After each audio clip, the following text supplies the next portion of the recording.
Hello and welcome to this week's Robin Pod Weekly, which is of course powered by Budget Tyres Auto Centre, the only car specialist trusted by the players, club officials and supporters of Hull Kingston Rovers. And what a week it is as we look forward to a Challenge Cup semi-final against the Wigan Warriors. It's almost like deja vu, isn't it? Joining me on this week's Robin Pod Weekly are regulars James Purling and Graham Turner. And Graham, I'm going to come to you. Are you actually going to get to this semi-final? Because regular listeners, if they rewind their memories, will know, of course, you didn't have great memories of that semi-final last time out, did you? The memories were fantastic. It's still with us now in the fact that we watched the game on the side of the A63 just after the Ewes Bridge in the pouring rain and stuck there the M62 for about 8 hours waiting for the recovery truck to come and pick us up from there. So hoping for a bit better luck with the car situation. The person who drove last time isn't going to drive this time. He's not coming, so he's been banned. So yeah, very hopeful of getting to Doncaster on Saturday in one piece. Without. I was thinking, Graham, will you go past the scene of the crime? Yeah, every single time I drive past it, I look left, and there's been a traffic cone there for months on end, which is almost like a memorial to it, and it's literally in the same place we were stood. So just as you drop over the bridge at Goal at the Ewes Bridge, there's a row of trees and an overhead sign, motorway sign. There's been a traffic cone there for months on end. It is just like a memorial to that day. and James, speaking of the M62, of course, I mean, fantastic numbers travelling over to Warrington on Thursday night. That Ewes Bridge, I mean, if you're listening to this, watching this, and you was on the way home, that Ewes Bridge, I mean, I think I didn't get home till 1:30. Somebody was trying to jump off the bridge, diversions, blah, blah, blah. You know, typical Thursday night journey home after a defeat at Warrington. You know, we was talking about deja vu with Graham about the semi-final this week. It was almost deja vu, wasn't it? So many journeys over to the northwest, coming home disappointed, and then getting stuck in traffic and roadworks. Sometimes it's a tough life being a Hull Kingston Rovers supporter. It is. I mean, you sort of expect that on a Friday night, don't you? But sort of Thursday, I mean, obviously, you know, very unfortunate circumstances. But yeah, it was just trying to get back. I think I got home about 10 to 2 in the morning. So yeah, I was up at 5 for work the next day. So I was a bit tired the next day, shall we say? But yeah, it's just one of those things, isn't it? You just expect it. You know, you expect it going there, and you expect it coming back now. So. Yeah. I tell you what, James, when I woke up in the morning, my missus said to me, was it worth it? And if we'd have come back with the 2 points, I'd have said 110%. But, you know, we always back the boys up. We were there. We support them. It is what it is, you know. But going to the game, James, 20 points to 8, defeat. Second half, good. First half, not so good. What was your thoughts on the defeat to the Warrington Wolves? Just disappointment, really. I think obviously when we played them at home, I think it was one of those games that we felt at the end of that game we should have won, and we went into that game on Thursday night, full of confidence. I think Warrington, fair dues to them. They have been very good this season, and they seem to have sort of turned the corner with Burgess in charge. But it was just that opening 20 minutes that just really absolutely ruined us, really. I think, I was listening to last week's podcast on the way over, and I think it was commented on actually how solid the right edge defence had been this season. Considering previous season when it had been a bit, shall we say, a bit leaky. And it was sort of the left edge that this season that was sort of causing a few problems. But I think Burgess and Hickey just had an absolute nightmare in that first 20 minutes on Thursday night, and you can't go to a team like Warrington and give them an 18-point start and expect to come away with anything at the end of the game. But fair dues to Rovers, they dug in, and sort of I suppose it became damage limitation, and eventually the scoreboard was a bit more respectable when it could. I think in probably the years gone by, at that stage, you probably would have expected to come away with a 40, 50 point hammering. To actually end up only losing by 12 points, actually, yeah, it turned out okay. Less damaging in the end. Yeah, and Graham, I think the disappointment for a lot of Rovers supporters was the fact that it's normally, to be fair, most times this season, it's the Robins who've been getting off to the fast start. I mean, 14-0 down after 26 minutes. And albeit I was very, very impressed by Warrington, they've sort of lost that little bit of flashiness, that little bit of, relying on star men to come in and do something special. There was really workman, the players knew what they was doing, and the frustration was that after 26 minutes to be 14-0 down, I was on the terrace and I'm thinking it's going to take a lot to come back from this, and it proved to be the case. But I mean, most sides you can't give a 14-point lead after 26 minutes, can you?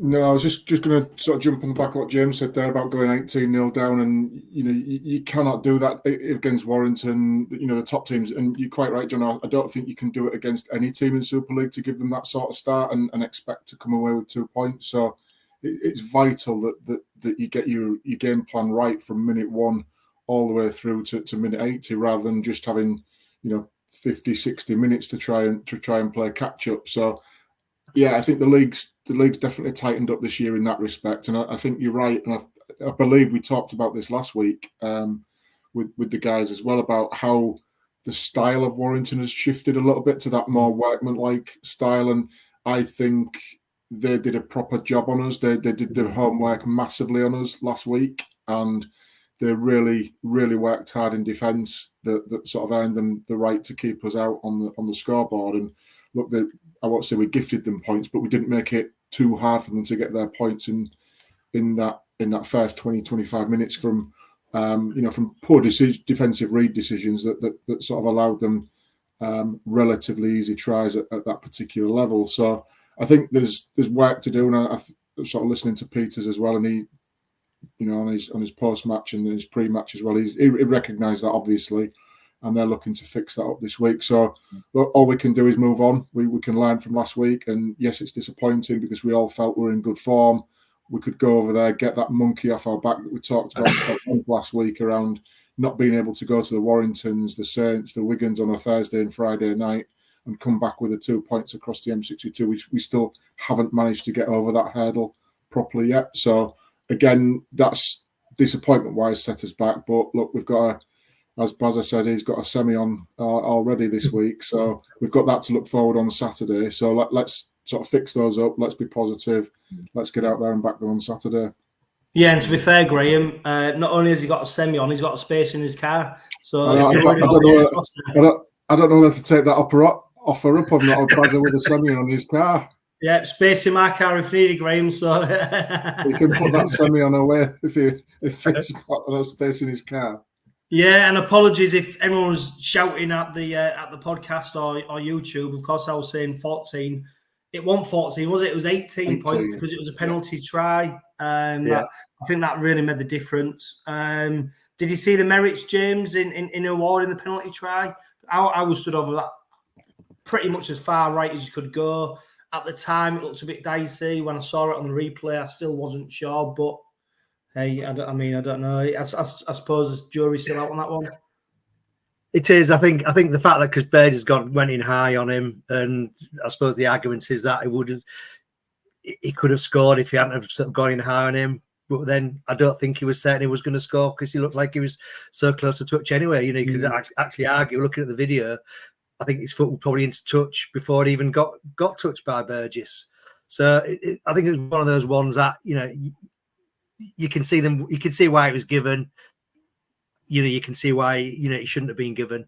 I wasn't personally 100% convinced, but I could see why it was given. But unfortunately, again, it's just another, like I said, defensive lapse on that edge, wasn't it? That sort of allowed him to sort of to profit from that. Yeah, and it was a feature on that right edge, wasn't it? The players shooting out the line. I mean, Willie Peters has talked about it in his press, the press he did before Saturday's game against Wigan about that right edge defence, just doing things that are not the Rovers' way. We saw the first try from Toby King, Tyrone May. He rushed out, created the space. Second try, the penalty try, we saw Burgess do it, and then we saw Hickle do it. It was almost like taking turns in who could shoot out the line as fast as he could. And what was frustrating is that obviously that's not the game plan. Willie Peters hasn't set him out to do that, and the players were taking on, taking responsibility to do that. But it cost us so many times, and it was interesting, Graham, when I was listening to the, like I've already mentioned, the Challenge Cup semi-final press conference thing that Willie Peters had done. He's almost guaranteed they won't be doing it again. So obviously, it's something that we're going to be working on. And I suppose, Graham, the frustration is these are experienced players doing this. These are kids coming in, and you give them the grace to do that. These are top level international players, and I suppose in training they've maybe learned the hard way now that they're going to have to put that things right.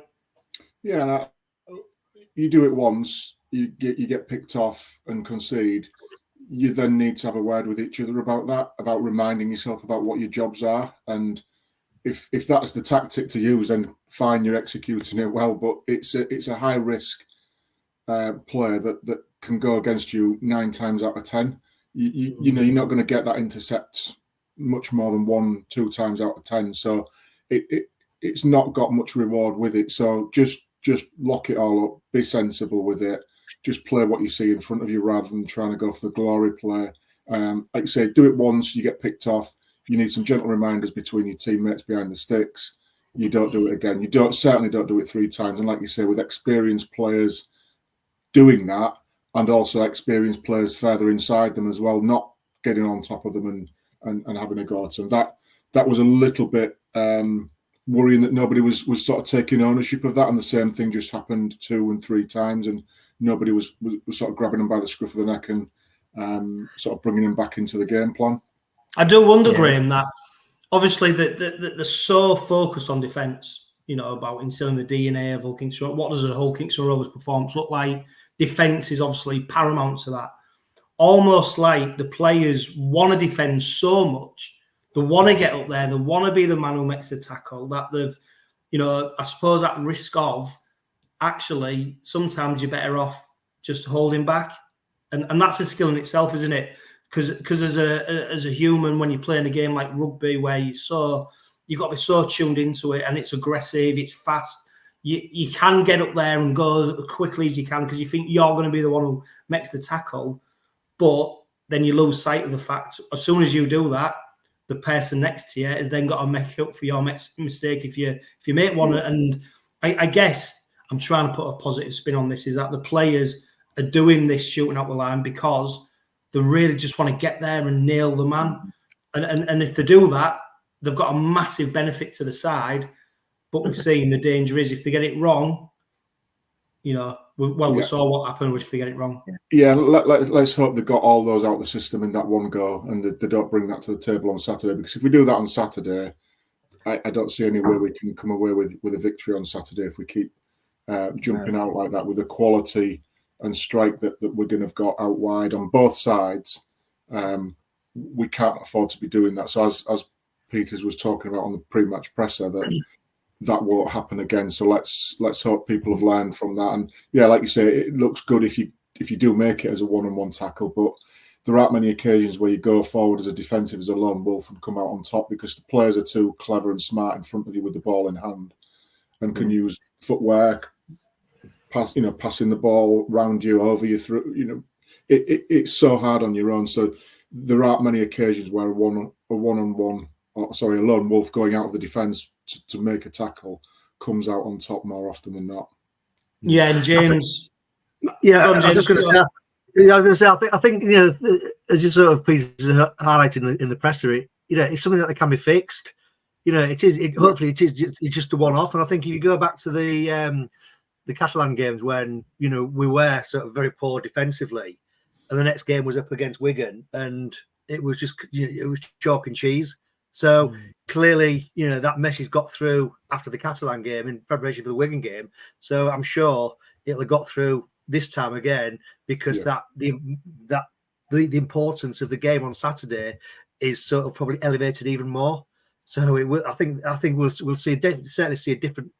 I'm hoping so, a different defensive setup on Saturday than we did on Thursday night, and they just got it out of the system. It's probably down to, as you said, enthusiasm, just wanting to sort of make that hit and make a mark on Warrington, and just to sort of say, look, we're in this, we're in this game. You can't come, we're not expecting to, you can't run over us. We're going to be competing with you, but it just sort of backfired, and it's just, probably at the end of the day, just looking back on the game, just one of those nights. I think, James, as well, it is split-second decisions, isn't it? A lot of the time, it's a reactionary motion you make to the ball in flight or player movement, and once you've made it, you've got to commit to it. And if not everybody else around you is committing to it, then you do look silly when you get picked off, and you've got no time to backpedal and fix it up, because the players are too good in front of you to see you come in and can play around you or over the top of you or in front of you. So it looks worse when it happens, but it is literally just that split-second decision that's been made, and you've got no time to react, to recover. It just shows how it's a quality opposition as well. As you sort of said, Absolutely. You've got the likes of like the Duffy and Williams and 𝗬𝘂𝗍𝗏 and in that Warrington side. Like I said, if we can't give Wigan a sniff of anything like that, because the likes of Field and French and Miskey and Marshall will just absolutely rip us to shreds. So you just got to get it spot on. It's great if it comes off. Fantastic if it comes off. But like I said, it's that split second. And I think there will be certainly different approach this Saturday. Yeah, I mean, James, we knew, didn't we, watching that game, that the Robins needed a score before half-time to give themselves a shout of doing anything in the second half. And we're talking about right edge centres and wingers. Well, if you look over to the left edge, Jack Broadbent seems to have just fitted into his centre position with effortlessly, effortlessly, and fantastic try scored, albeit on the build, on the back of some great build-up play. But Broadbent, he looks every bit part of the player that we thought we were signing, albeit, I mean, Cass fans, Leeds fans were trying to, I suppose, poo-poo it, and we've seen that, haven't we, where a player's come in before. I mean, look at Corey Hall when he came in and did a really good job. As Broadbent's done the same, but we needed that try just before half-time, and I mean, it proved fruitless in the end. But Broadbent is a player who looks to have the assets. What's impressed me, James, as well, is he's got the size as well. He has, I've been really impressed. I've been really impressed with the last two games he's played. I think go back to his debut. And we were saying before the game, being drafted in 5 minutes before kickoff, he won't have a chance to get any nerves. Whereas if it had been named at the start, he probably might have got a bit nervous, might not have had that impact. But he's just sort of slotted in seamlessly onto that into that left edge, and it's again, it just really shows you the quality that we've got in depth now within, particularly in the back line, that you can lose some of the quality of 𝗀𝗲𝗏, and we're not even talking about 𝗏𝗏𝗏𝗏 not even playing. You just slot Broadbent in, who's been in the club a month or something like that, and he just plays like he's been there all the time. And it's just a real shame he's actually cup tied for this weekend. So, but yeah, I'm sure we'll be gone to sort of, again, it's what we wanted. We've always spoken about this, haven't we? That we need that in-depth squad depth to sort of push players. It's something that Peters is very keen on. That players have to earn the place. They're not going to be there any gimmies anymore. And when you have sort of something like Broadbent wanting to make a point, pushing 𝗀𝗲𝗏, who's and sort of 𝗏𝗏𝗏𝗏, as I said, been pushed out a bit. Really, it does augur well for the future.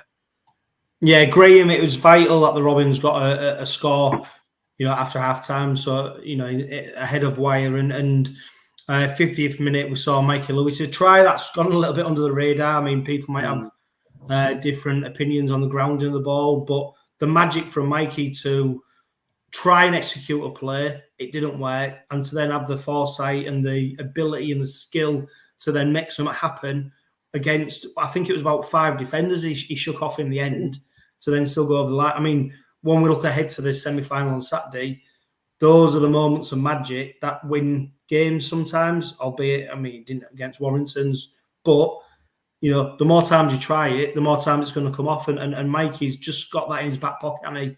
And it was, like I said, a try that went under the radar a little bit.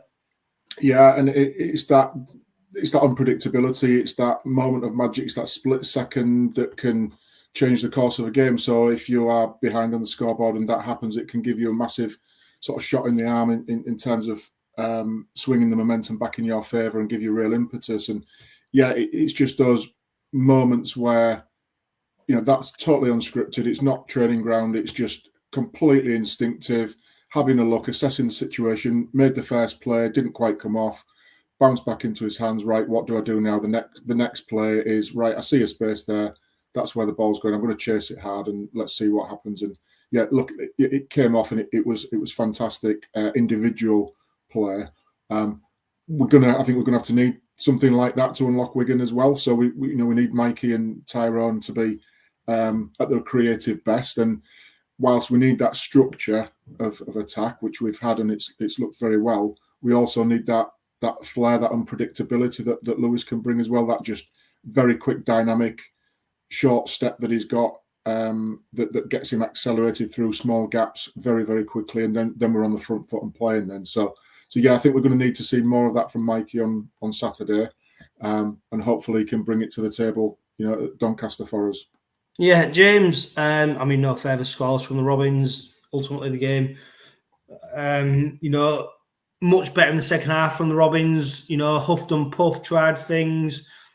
You know, we saw Ryan Hall crabbing across the pitch and he passes the ball out. We saw Matty Staunton, you know, incorrect play the ball when we've just got the ball back in a real crucial period of the game.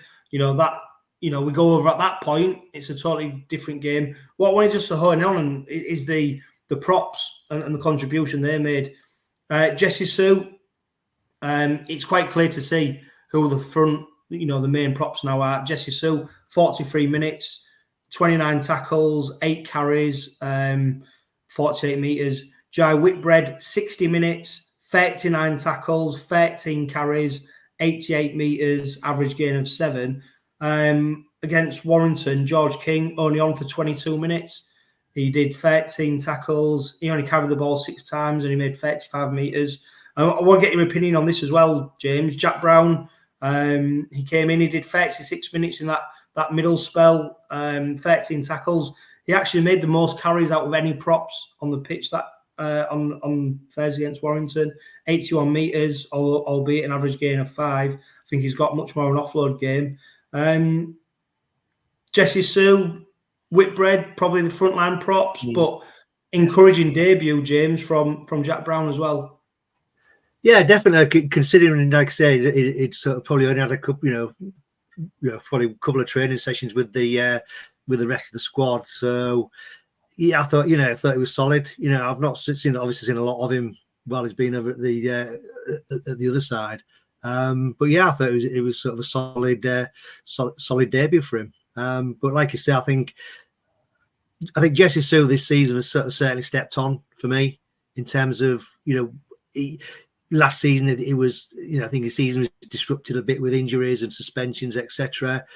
He's had that consistent run of running the team now, and we're starting to see that I think that grit and that sort of go forward that sort of we want.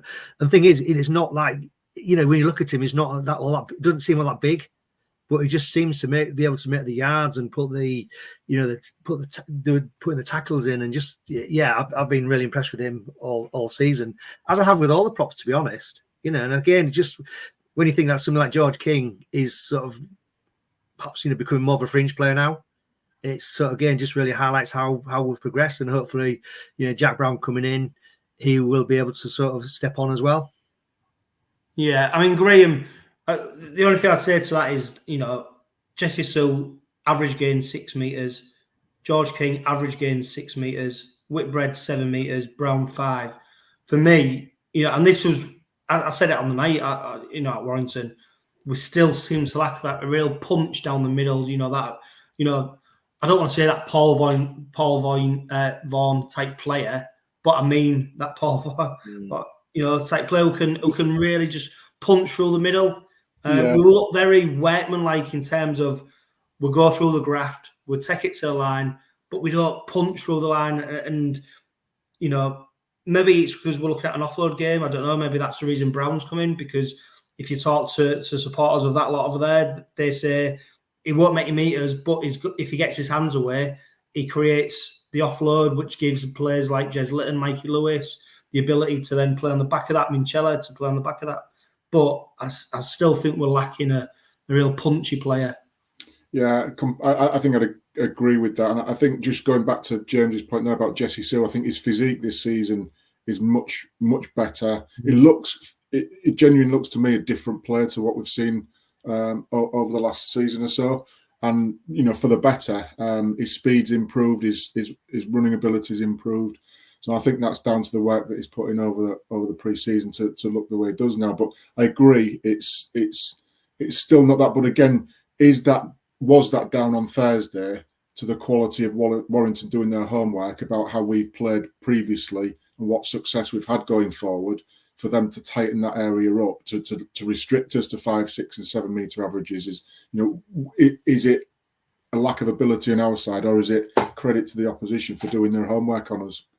I suppose, James, the frustration in the second half was, though, is that in the first half we seemed to very much middle centre, you know, going down the middle. Second half, we've played an expansive game. Evel's catching it on the full, spinning the pass out, pace. You know, we weren't afraid to go to the back to the centres, wing. You know, we was playing a much more expansive game. And you're almost saying, well, that's what got us the success against St Helens and Wigan, when we've played it to the edges a lot more than we did down the middle. And it was almost like the second half, Willie Peters said to him at half-time, said, come on, lads, do you remember what we did against, you know, Wigan and Saints? And that, I think that was, for me, the frustration that, you know, the props, you know, was going down the middle. But actually in the second half, when we sort of went away from just concentrating down there, that's where the success came. The problem was the scoreline was just too, you know, too big, wasn't it? We left ourselves so much to do. We had, like I said in the cast, you know, you can't go there somewhere and give that sort of level of points to someone like Warrington. But again, just to echo what Graham was saying, I think, you know, we've got to give credit to Warrington's defence. I thought, you know, their defence was just watertight. And as you said, you know, I think you go back to the Warrington maybe of last season or the season before under Powell, that sort of expansive play by Rovers probably would have opened them up. But they just seem to have that much more solidity around and cohesion around themselves this season. And that's, you know, they're starting to see that. And, you know, sometimes I think you just got to hold your hands up and say, you know, we're huffed and puffed. You know, we actually, you know, came back into it in the second half, played a lot better in that second half. But at the end of the day, Warrington defensive were just too good for us. And Graham, I'm going to ask you a question, and I know it's probably you can't give an answer. If Elliot Minchella played on Thursday night, do we win that game? If the game plays out the same way that it did, then no. But it's hypothetical and it's irrelevant, because it wasn't. It's not going to change anything. So, you know, you could argue that if Oliver Gildart played that game, would it have changed anything? So I think injuries are part and parcel of it. You can't go around the what ifs. It'd be nice to think that there may have been somebody dishing out some home truths about that, but there's enough experience out there to you know, for us to operate without Minchella on the field to, you know, to grab a few collars and have a few words. So yeah, you're never going to put your strongest team out, but every single week. But I don't think we can look at that and say, well, what if it, you know, if Minnie had been there? But nice to cause a bit of chit chat, but it's not going to change anything. We did the things we did for the reasons we did them. We've now got to fix that up and move on for Saturday.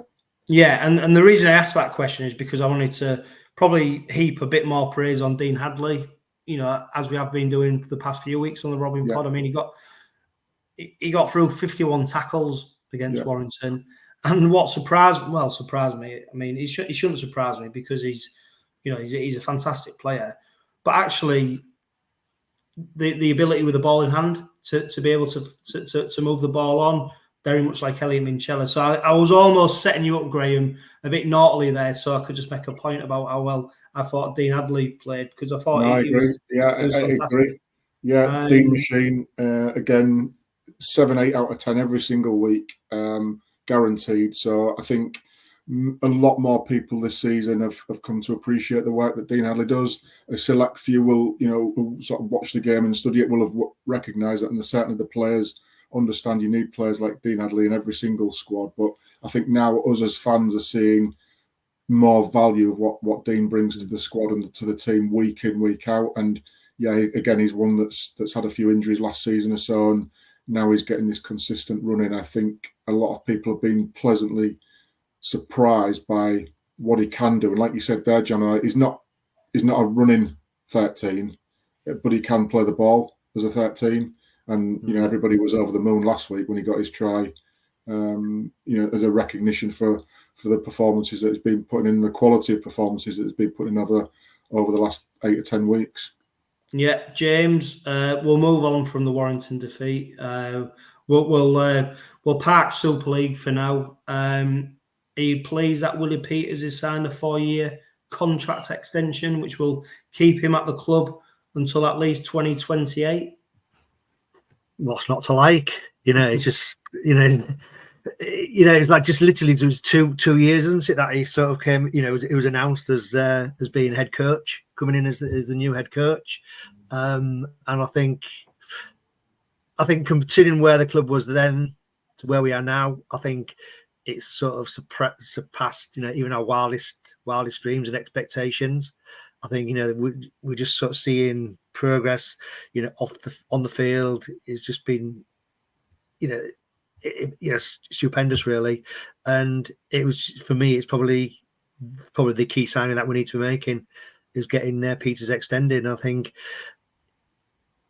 having Willie now here for 4 years, I think that's going to make it, again, continue to make it an attractive proposition for players wanting to come to the club, because they'll see how he's developed the team, he's developed the squad, he's developed individuals, he gets the best out of the players. And if you're a player out of contract and you're looking for your next club, why wouldn't you want to come to Rovers? You'd be snapping your agent's hand off to sort of get me down to Craven Park. I want to talk to Willie Peters. I want to sort of see whether I want to be part of that, what they're building down there, because it's it's just fantastic. And yeah, it's great. It's probably the best signing all season. That. Couple of questions then, John. On the back of what James said, I completely agree about Willie Peters being a fantastic signing for us. Do you think it was timing-wise, two sort of parts to this? Do you think it came about because of the rumblings around in Sydney and his connections with that organisation, and/or given the nature of the defeat on Thursday night, and is it a good marketing PR tool in advance of Saturday's game? Well, we saw last season, didn't we, when Rovers lost, somebody we announced on a new, either an extension or what. I think for the Rabbitohs link was, to be fair, I think it started from me, to be honest, Graham, because I don't think anyone else mentioned it apart from when I. No, somebody else mentioned, somebody prominent in the rugby league world mentioned that one to me as a. I mean that. Yeah, that's what I'm saying. No, I said somebody prominent, Johno. Yeah. No, do you know what? I think as much as the deal suits Rovers in terms of wanting Willie Peters to stay, it suits Willie Peters, and it's become very clear and evident that he's very much about family first, rugby league second, but. That that almost sounds like he's not his family, but he can only do his job if his family comfortable and settled, and for him that's more important than uprooting his family, going somewhere else, trying a different job, and it don't work. So I think we're lucky that he wants to do that. I think the challenge to that and his contract extension is a little bit similar to Mikey Lewis. When he signed that long contract, it's interesting to note both of their contracts run out at the same time. but very much when the talk of Michael Lewis being about, the next big prospect, blah, blah, Rovers acted fast to tie him down. And that is because I think if you've got something good, it's got a value. And it's very rare, to be honest, in rugby league that you see players tied down to such long-term contracts. I know we saw Brodie Croft on some crazy 8-year deal. Wigan have followed suit in terms of giving Matty P and Lulai an 8-year deal. So, continuity is really important.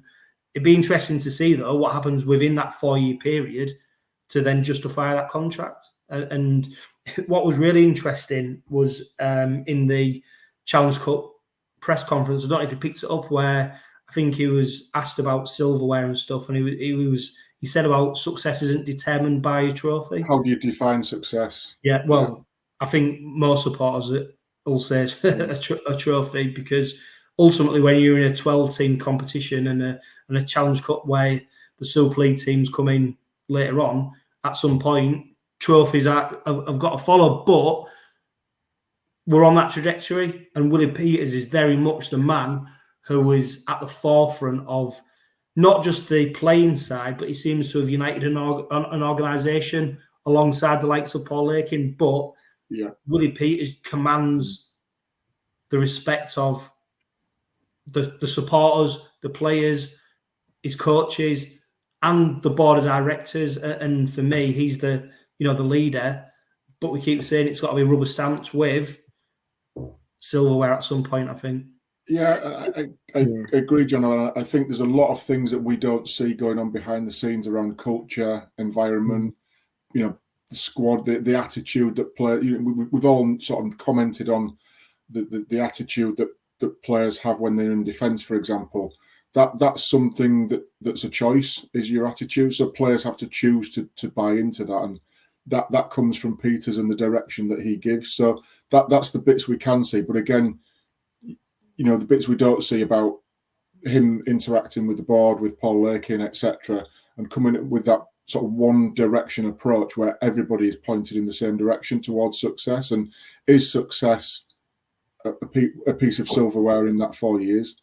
We'd like to hope so. Or is success having a culture created that keeps working towards that and improving standards? And I think we've seen in the sort of 18 months or so that he's been here already, he's not afraid to move players on that have been his signings. The Corey Halls, for example, if they're not up to the scratch that he wants them to be at, he's not afraid to move them on. And that's been I won't say a surprise, but that's been a ruthless streak that he's got as well. And he's got that softer people side of things where he's all about the people and looking after the people.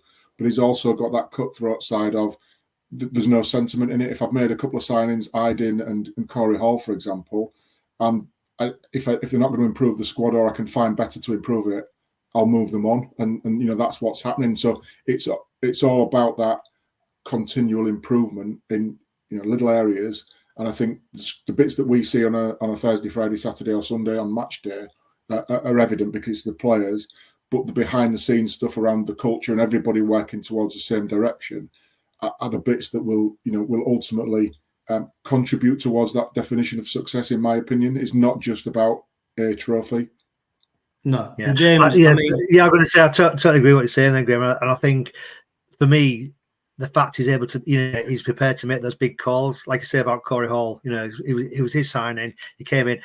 Jordan Abdul, going back to Jordan Abdul, give him that extended contract and then be not afraid to ship him out to Catalans when potentially he's one of our key playmakers. And I think, but I don't think we can underestimate the cultural aspects of things. You look at the successful clubs over the last in Super League; they've all had that culture throughout the whole organisation. The Leeds Rhinos, Wigan Warriors, Saints, they've all had that culture from top through to bottom, that this is the way we do things. And it comes, starts off through the academy, comes through into the first team, etc. The whole club builds into that ethos. And that's, for me, that's what Willie Peters is trying to build. And so far, everybody's coming along on that journey. But at the end of the day, to be able to sort of cement it and sort of say, right, this is what we've done, needs a trophy there. And I think if he gets that trophy, then it sort of it's going to raise his stock with the NRL, because I think then it's sort of, if he wants to go back to the NRL, he can say, well, actually, I've won this, I've won that. Where I think at the moment there's probably 18 months as a head coach. He's done well, but there's that next step that I think if he goes to the NRL to coach, that's what he needs to step on. But so far, directionally, it's all going the right way.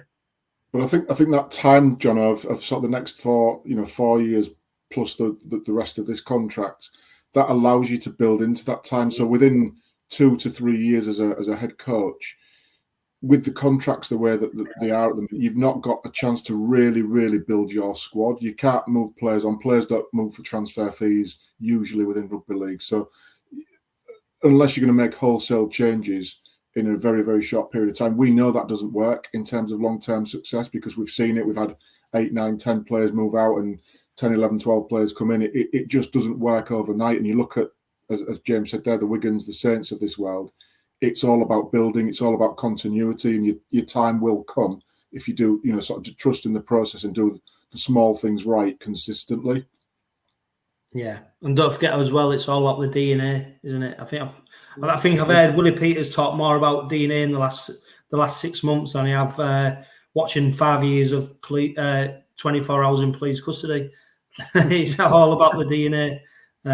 But he's right, isn't it? It's about putting that blueprint. And the Warrington defeat was a classic example of how the players, especially that right edge defence, went away from a Rovers, in inverted commas, performance, which is all about the DNA of the side, and that's how they learn. Because if they've got this is the thing, this is what people need to know, is that if you've got a plan of how you want to play and you go away from that, you've got something to come back to.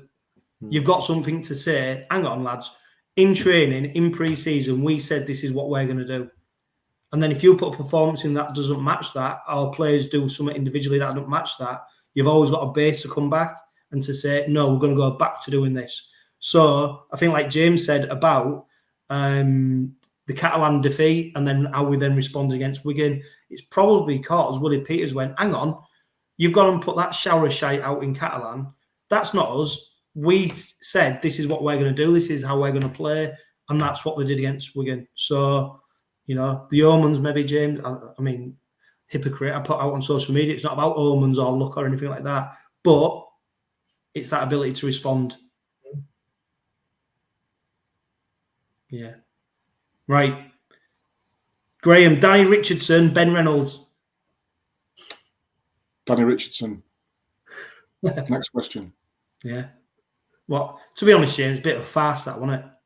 Oh, total farce, yeah. I mean, it's a surprise when Reynolds came in the first place, and then it does seem a bit bonkers. Just a genuine question for everybody. I don't know if we can do this live or not, but for anybody who's watching, listening, or whatever, if there's a way you can get on the comments and that, are there any fans who welcome Ben Reynolds to the club? And I mean, this is a genuine question, because I just couldn't. I don't know what it was, but I just couldn't bring myself to sort of liking him in a Rovers shirt. And I probably know why, but I don't know why. I know why. I know why. Yeah. After when they beat us last season, he was running up and down the east stand, giving it loads. Yeah, I think it was at a time when we was sort of in a bit of a spiral in terms of panicking about, well, if Abdul's gone, who's going to replace him? Blah blah. Yeah. It was almost like, right, where's the next cab? So sometimes when you order a taxi, it might not be the first one that you want, but you got to get in it because you don't know when the next one might be. So I think that's what happened, and it's galling that we've paid a reported transfer fee to bring him over.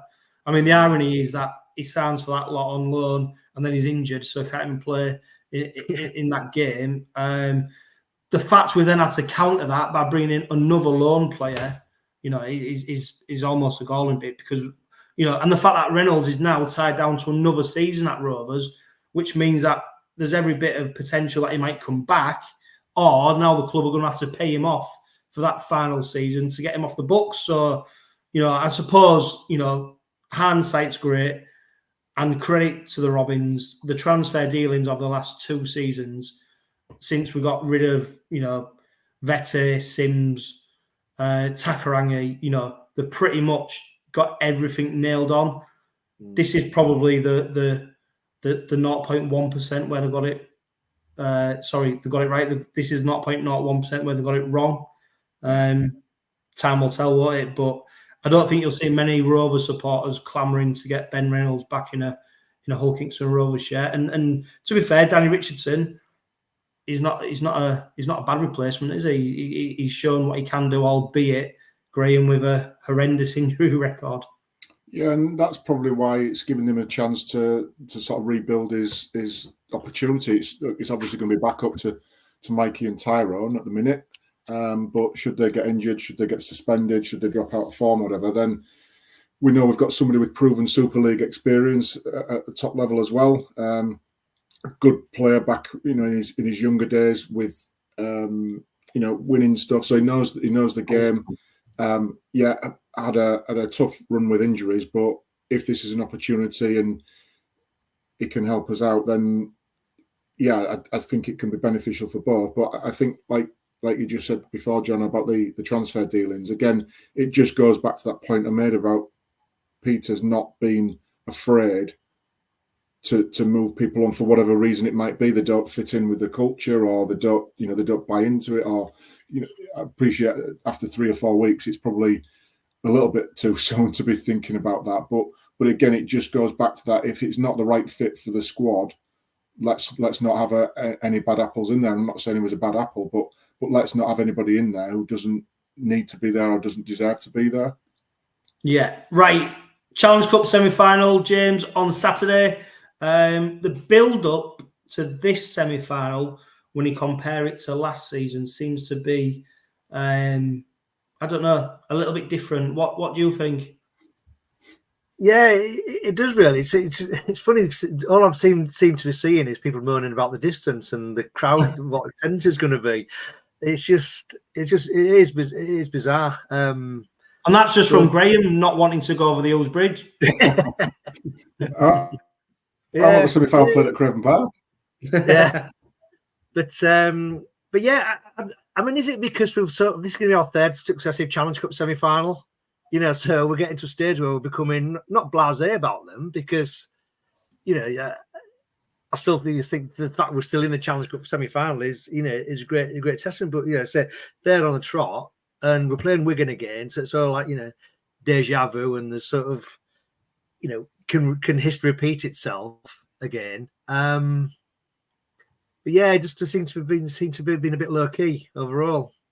Yeah, Graham. I mean, the Hull Kingston supporters are an emotional bunch, aren't we? We get wrapped up, we feel it, we wear it. We the anticipation kills us almost, because we're just so desperate to be successful.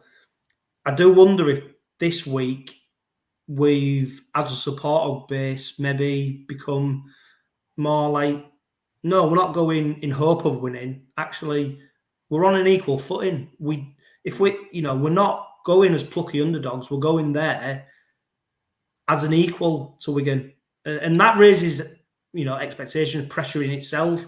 But I do feel it's a little bit different. And you know what? I'm pleased, because we've seen in the past where we've got caught up in emotion.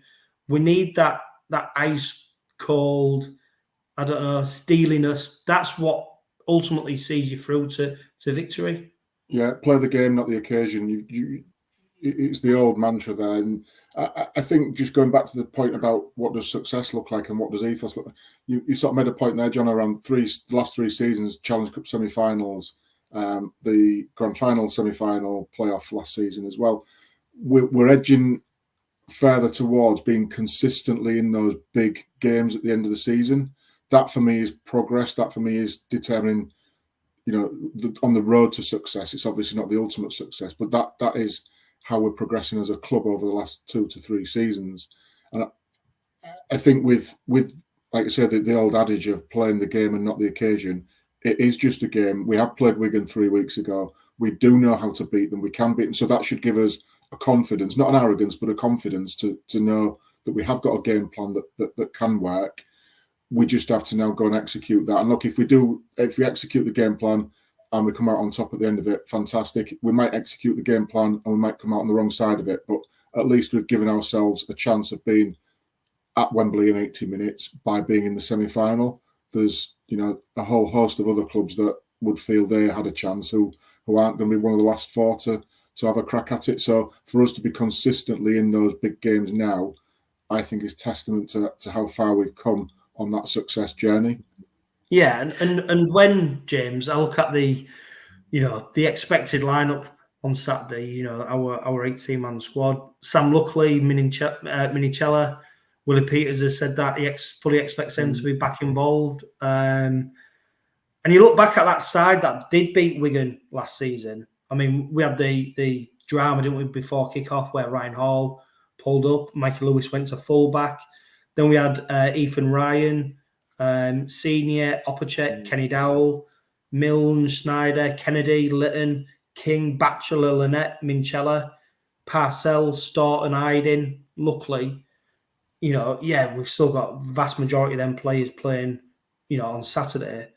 But there's players in there as well where you forget, you know, we still got that victory and they've departed, they've moved on. You know, it probably want the strongest lineup. And when you put the two sides at what we're going to field last season to compare to this season, you know, I look at our side on Saturday and, you know, it's vastly experienced, talented. And that's what I say about what I mean about expectations, and the players almost now need to deliver what we expect. And it's hard to do that, don't get me wrong, because Wigan can come out and do what Wigan do. They're the World Club champions, for God's sake, you know, don't get me wrong. You know, so you can't take them lightly. But what I'm expecting is two teams going toe-to-toe, and ultimately we'll see who prevails at the end of it. But yeah, like I said to you before, James, it just feels a little bit different, especially when you see the lineup. Yeah, I think you're right, and I think you look at who the squad, the team we're going to have now. You have to say on paper, it's it's against a step on from that semi-final team from last year. But I also think we've got to sort of contextualise it and say, actually, we know we can beat Wigan.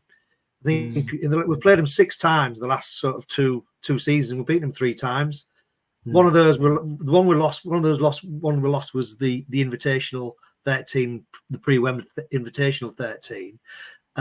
We lost the Golden Point game against them, and then the playoff semi-final where we just didn't get off the coach. You know, for the first 10 minutes, we're out of the game after 10 minutes. So, but then we'll beat them. There's only, you know, I think, isn't there only Rovers and Saints who've beaten Wigan since the last semi-final, last season semi-final? Yeah. So, you know, we know we can beat them, and you got to think, yeah, we're going in there now, I think, as equals. Yeah, they are the world champions. Yeah, they are the Super League champions, and they're going to have a point to prove and get back. They're going to want some revenge for that semi-final game last season. But we can expect what's going to come at us, and I think we can take and absorb it. I think we're a much better team than we were last year, and I think we've also got to think from looking at Wigan, looking at Rovers, thinking, well, we know what they can beat us. We know they've got someone like Mikey Lewis, they've got Tyrone May, they've got decent forwards, they've got Litton and Parcell and Evans, and they've got a really good team. We have to be on our A game to play Rovers. We have to be on our A game, no getting away from that. But they have to be on their A game to beat Rovers on Saturday. And I think whichever side, if their side drops off, then they're going to lose. If both teams play on their A game, it's going to be one hell of a game. That could go to Golden Point again. No, don't say that. Jesus Christ. Yeah. I mean, Graham, it's funny that, because I was just picking up on it. Revenge, it's somewhat as supporters we talk about, don't we? Sometimes you hear it in the press. But I think that's like a false motivation. I don't think any player, especially when you're talking about when you've lost the game, who goes, right, I'm going to put in extra effort, all right, I'm going to change because I got beat last time out, so I'm going to go do something different. I think it just goes on the game, and that's what for me, that's why I'm on Saturday. I'm quite confident because I just think, you know, Wigan won't go out for revenge. Rovers won't remember last season's victory. It'll all be on the game on Saturday, and that's what I've seen from Rovers and what they did against Wigan, St Helens, gives me enough belief that we can just beat them just by playing our game. Yeah, absolutely. As James said, they aren't looking at revenge. They're the World Club champions, they're the Super League champions. What revenge have they got to get over over us? It's a game working towards something for them, and the something is a trip to Wembley and a chance to win another trophy. That's what they're looking forward to. They're not looking backwards. And like, you know, if I align that to what Willie Peters was saying, he got asked in his presser about the experience of Wembley and said, you know, are you using that as motivation? He said no, because it brings back negative experience because we lost that game and we did things wrong in that game. If anything, I take it more towards the semi-final where we did things right and we came out on top, and the feelings we got from winning that game. So I could imagine that you know, Matty Pete would be the same thing of why would we want to revert back to a negative experience? Let's flip it over and take positive experiences into this game. So yeah, I'm not a big fan of the revenge side of things either, John. I think it's a game with two quality teams there who'll both be looking to get to get the win at the end of it to head off to Wembley in a few weeks' time. Yeah, and when we're talking about squads earlier, James, I mean, what highlights it is the fact that Jack Broadbent's cup tied, Willie Peters, it's all right. Tom Opacek's coming in. Yeah. He's got complete faith in his ability to do a job, and you know, I suppose that highlights where we're at in terms of squad. Maybe a little bit controversial. Ryan Hall's defence, James. What do you reckon to that at the moment? It's not been the best, has it? We're honest. Yeah, I think he's sort of been shooting out to him many times. And saying, going back to what we said on the podcast last week, is the left edge that seemed to be a bit fraught. You know, we had that solidity last season with Hall, Kenny Dowell, and Lynette out there.